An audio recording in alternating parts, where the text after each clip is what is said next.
Hi, this is Mo Nawaz. Today we're going to be talking about a winding up petition and the consequences.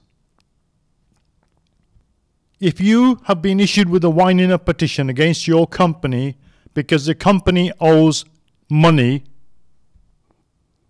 even at this late stage in time, you have options.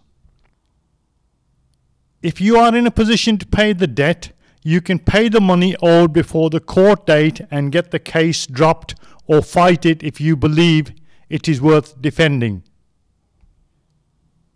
If you decide to do nothing and the debt is still not paid following the presentation of the winding up petition, then the court will make a winding up order, known as the order against your company. As this is a court-led procedure, various rules come into play once a petition has been presented.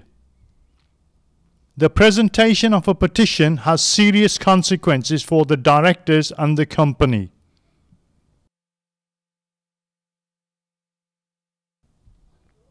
But before we go any further, let me give you a case study of what can be achieved with professional advice. Case study. Company A has 38 retail stores selling household furniture, with sales declining daily and unable to pay its bills as they fall due. The company was presented with a winding up petition due to unpaid PAYE and VAT debts by HMRC. The company had a combination of freehold and leasehold stores in prime retail sites across the country. The company employed a workforce of 260 people on its payroll. A final decision had been made to place the company into administration before the petition hearing date. For this, we needed permission from the courts, which we obtained on the grounds that there was going to be a better chance of a greater dividends going down the administration route than the winding up and compulsory liquidation route for all the creditors and the employees of the company. The courts accepted the plan and gave us 6 weeks to come back and report further progress. Within the 6-week period, deep cuts were made to staffing numbers and closure of stores that were not profitable. 11 stores were kept and the rest were sold or leases terminated. The 11 stores were the ones that were making good profit and allowed the company to grow without the losses which it had been getting every trading day before the administration order. By the time we had restructured the company, the creditors all agreed to accept 40 pence in every pound owed, which allowed the company to continue trading more profitably. The above case demonstrates what can be achieved if experts are brought into the picture earlier rather than later in the winding up process. Now back to further information about winding up petition and some of the consequences. I know this is not nice. The presentation of a petition has serious consequences for the viability of your company. I will go through these with you now. Protection of assets between winding up petition and order. Once a petition has been presented, a date is set for the court hearing at which the petition will be heard and a winding up order made against your company.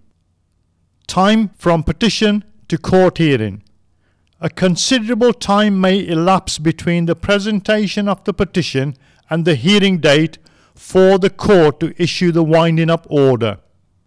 You should make use of this time to seek professional advice on the options open to you and your company. You can call the insolvency helpline on 0800 24 0800 for free and confidential advice before it's too late. In general, your company should be allowed to continue to trade in that period, but the creditors need to be protected against the possible disposal of its assets.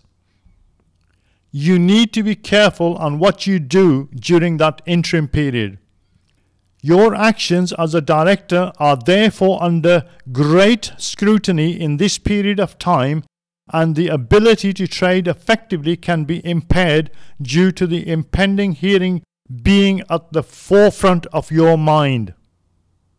Invalidation of disposal of assets. Unless the court orders otherwise, any disposal of your company's property, alterations in the status of its members, or transfer of shares after the commencement of the winding up is void, and these transactions can be reversed. The purpose of this provision is to preserve the value of the assets of a company for the benefit of persons interested in these assets, i.e. the creditors, the court, and anyone with fixed charges. Provisional liquidators. At any time after the presentation of the winding up petition, the court may appoint the official receiver or an insolvency practitioner to be the provisional liquidator of the company. The primary reason for such appointment is usually to safeguard the assets pending the winding up hearing. Since an appointment anticipates the making of a winding up order, this appointment is usually made with the consent of the company itself or in a clear case of insolvency. Compulsory liquidation takes away control from you as a director of the company, and it is important for you to take control of the situation and be in control of your destiny.